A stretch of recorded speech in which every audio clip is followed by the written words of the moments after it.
तो मुझसे भी अधिक बलशाली है, ये तो मुझसे भी ज्यादा ताकतवर है।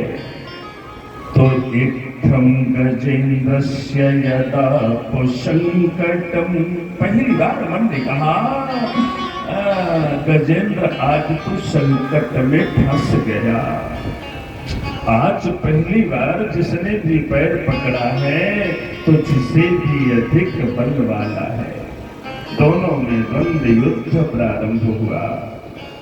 जो स्वयं अपने घर में है, जलचर ग्राह पैर को पकड़कर गजेंद्र को धीरे धीरे जल की गहराई में लेके चलता है। गजेंद्र जल के बाहर निकलने का प्रयास करता है युद्ध में। आज गजेंद्र थोड़ा सा उस जलचर से न्यून हो गया, छोटा हो गया। प्रतिपल अपने आप को मृत्यु की गोद में खिसकते हुए जब गजेंद्र ने देखा, पहली बार पत्नियों को आवाज दी, कल्याणी तुमने तो 7 जन्म तक मेरे साथ मरने और जीने की सौगंध खाई थी, तो देखो मैंने क्या नहीं किया तुम्हारे लिए। मेरी हर सांस तुम्हारी थी। तुम्हारे पति का प्राण संकट में है, इस संकट से मुझे मुक्ति प्रदान कराओ। पत्नियां पुत्रों को साथ में लेकर आती हैं, गजेंद्र को जल से बाहर निकालने का प्रयास करते हैं, परिणाम शून्य, कुछ भी नहीं कर पाए। और जब प्रयास करने के पश्चात परिणाम शून्य, पत्नियों ने पुत्रों से कहा, बेटा अब ये तो मरने ही वाले हैं, हम अपने स्वजन का अस्पताल में इलाज तब तक कराते हैं जब तक डॉक्टर साहब यह नहीं कह देते घर ले जाकर सेवा करो।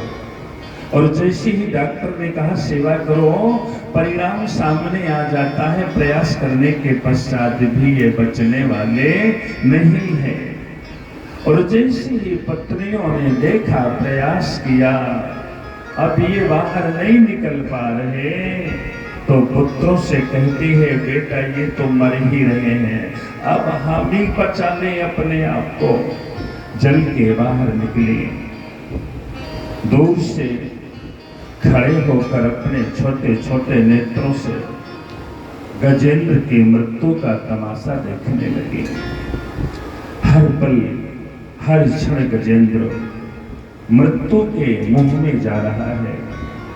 और जैसे ही गजेंद्र ने छोटे छोटे नेत्रों से दूर खड़े अपने परिवार को अपनी मृत्यु का तमाशा देखते पाया, मन में विचार किया, ये स्थिति है संसार की, ये कथा नहीं व्यथा है जीवन की।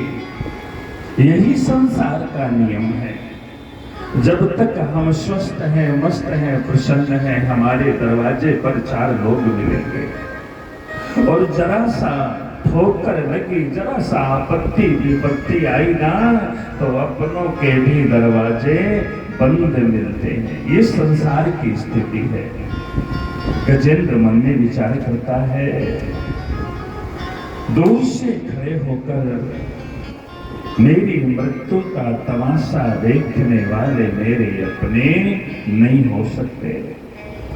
जल में बहते हुए एक कमल पुष्प को उठाया, शोर में दबाया, राधे श्याम सुस्वागत। श्री हरि को स्मरण करता हुआ प्रभु से पुकार लगाता है, ओम नमो भगवते तस्मै यत् एतच्च तदकं पुरुषाय दिव्याय परेशाय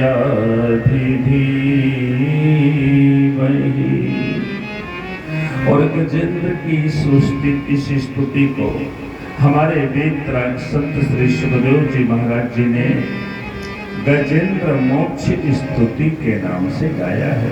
यहीं से स्तुति का शुभारंभ है। और सुनिएगा, मैं तो दो चार सूत्र रखूंगा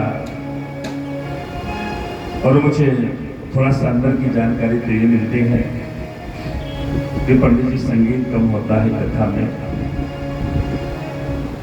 तो संगीत तो मैं कथा होनी चाहिए।